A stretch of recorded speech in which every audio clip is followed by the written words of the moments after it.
What's up, guys? Until Nick here, and welcome back to another Top 10 Tuesday. This week I'm going to be announcing my top 10 2D Mario games in celebration of Super Mario Maker. Now, for this list, I'm going to be including games that include Mario in some way and have to be a 2D platformer. So, no 3D Mario games, no bootleg Mario games, and no Mario games that are not a platformer, and they have to be 2D. So, with that said, let's go on to number 10. At number 10, we have Super Mario Bros. 2, and Super Mario Bros. 2 is US exclusive, and basically what it is a reskinned version of this Japan game called Toki Toki Panic. And it is a very weird game where you're throwing enemies at other enemies and you can just jump on top of them, like hitch a ride. But it's very weird, but it also is a hard game. And it is also very fun though, but it's not as fun as the Japan game that I'm going to be talking about later.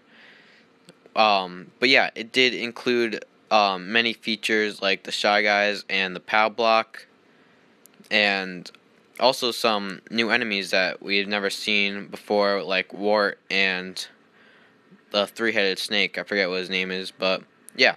Anyway, on to number 9. At number 9, we have the original Super Mario Bros. Now, the original Super Mario Bros. Is an amazing game, but I mean, it was very revolutionized and saved the gaming industry, but as a game and as a Mario game, it's not the best. It does have decent graphics for its time, but nowadays it's not as good as the newer Mario games. But it's the one that started it all and had some secrets to it, and also some glitches too.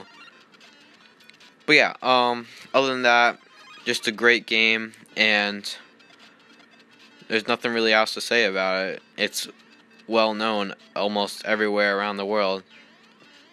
Anyway, on to number 8. At number 8, we have New Super Mario Bros. For the DS.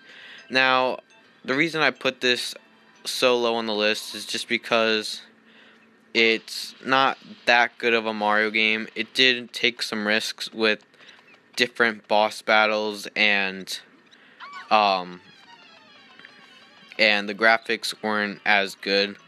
But it did show a bunch of new power-ups like the Mega Mushroom and the Shell item. And it also started the whole trend of the new Super Mario Bros. Series. But again, it was on a handheld, so the graphics aren't amazing. But other than that, it is still a great game, and to be honest, I feel like it's a remake of the original combined with Super Mario Bros. 3. Anyway, on to number 7, which is the sequel, New Super Mario Bros. 2. Now, I put this one ahead of the original one just because this is it revolutionized, because it brought the Tanuki tail back, and where you can actually fly with it, unlike in Super Mario 3D Land.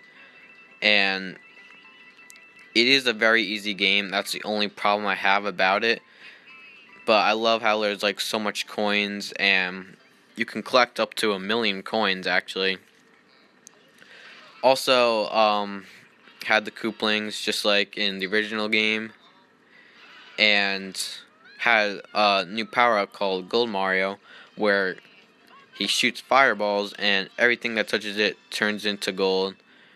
And I really like that, and hopefully they introduce the gold flower to more games. Anyway, on to number 6, we have Super Mario Bros. The Lost Levels. Now, this is the Japan exclusive, which is called Super Mario Bros. 2. And we didn't have this in the United States until like Super Mario Bros. All-Stars, which I'll be showing off in a top 10, not in a Throwback Thursday in 2 days. But yeah, other than that, it's a great game. It is very hard though, like the other one. But instead of the original Super Mario Brothers, you can actually, like, every time you lose your 5 lives or how many ever lives you have, you go back to that level instead of um instead of the original one, where if you died, you had to start all over from the beginning of the world that you were at.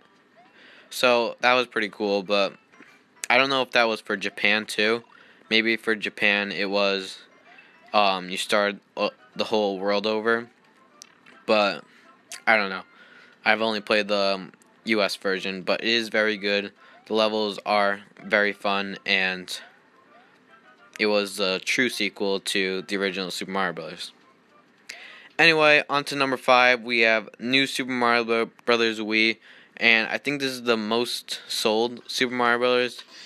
And this one was the first 2D Mario game on a platformer since Super Mario World, and it was great. You can play with 4 players. They introduced the helicopter mushroom, which was very cool, but in my opinion, I like the cape or tanuki flower better. It also introduced the penguin suit and the ice flower, but other than that, it's just your typical Mario game. But they also introduced some tilt controls too, where you could tilt the Wii remote to tilt platforms too, which was pretty cool. Anyway, on to number 4, we have Super Mario World 2 Yoshi's Island, or just Yoshi's Island, which was a different take on Super Mario World, where instead of playing as Mario or Luigi, you got to play as Yoshi, where Baby Mario was riding him. So you technically did get to play as Mario, but you were controlling Yoshi, and you do get to play as Mario sometimes, where there's like a certain power up where Mario can like run around.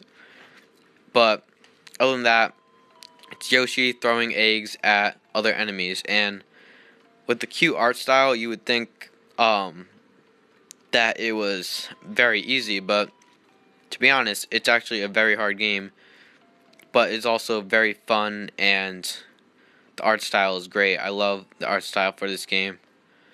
Anyway, that's about it. So let's go on to number 3. At number 3, we have New Super Mario Bros. U. Now, New Super Mario Bros. U is the newest 2D Mario game, and it is a sequel to New Super Mario Bros. Wii, and it is very good, taking everything from the sequel and making it even better. Having still 4 players, being able to play as 4 players, but there is some, you can do 5 players with 1 person being able to make platforms on the gamepad, which is pretty cool. But other than that, it was also showed a whole entire world, kind of like Super Mario World, where you just run around instead of like different worlds having different islands. It's just one giant island for this game, just like Super Mario World.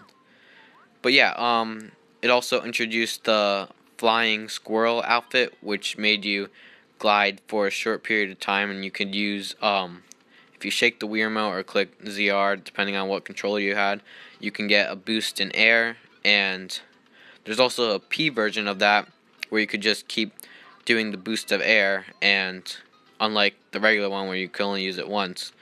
But yeah, some of the levels are actually very hard, and the sequel to it, New Super Luigi U, is even harder, having 100 seconds to beat each level. And in my opinion, I feel like it is a bit better, but I'm combining them both just with this one game. Anyway, on to number 2. At number 2, we have Super Mario Bros. 3.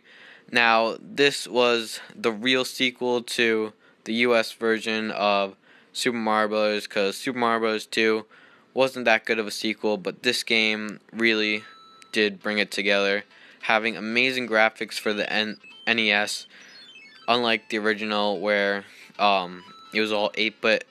This is the closest you can get to 16-bit, and it does look amazing. It also introduced the Tanuki tail, where you could fly with it, and also introduced a bunch of items that you can have on the item screen, like uh,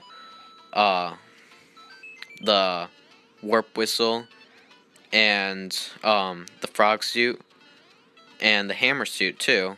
All of them were great additions to the Mario franchise, and this is also the first game that you could use to pick up shells, and also it was the first one to have a different clearing stage where you would just exit the stage and have a card, and if you collect 3 of the same card, you would get either 1 up, 5 up, or 3 up, which is pretty cool. And this was also the first one to introduce the Kooplings too, and a bunch of other stuff like music blocks, giant enemies like giant Goombas, giant Koopas, and each world actually was based on a different thing. Like the first world was like green, like all grass.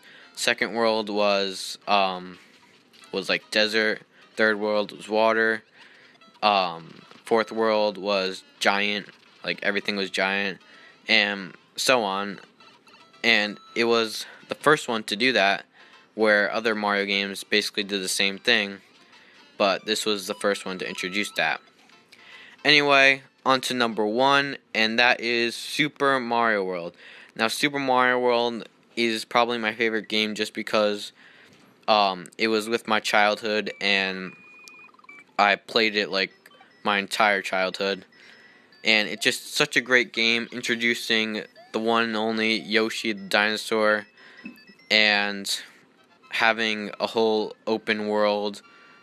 Like, the whole world is the levels that you play, and it was amazing at the time. The graphics were amazing.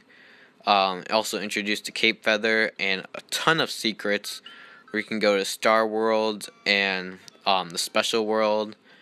Like this was the first one to introduce like secret worlds, and the art style for this was very different. But in my opinion, I actually really like the art style for this game, having different art style for the fire flower, for the entire world. The Goombas were different. The piranha plants, everything was different about this game. Cause like the piranha plants would like glide and fly. The Goombas took 2 hits, and you can actually like carry the Goombas. And then the Koopa Troopas, once you hit them, they come out of their shell, and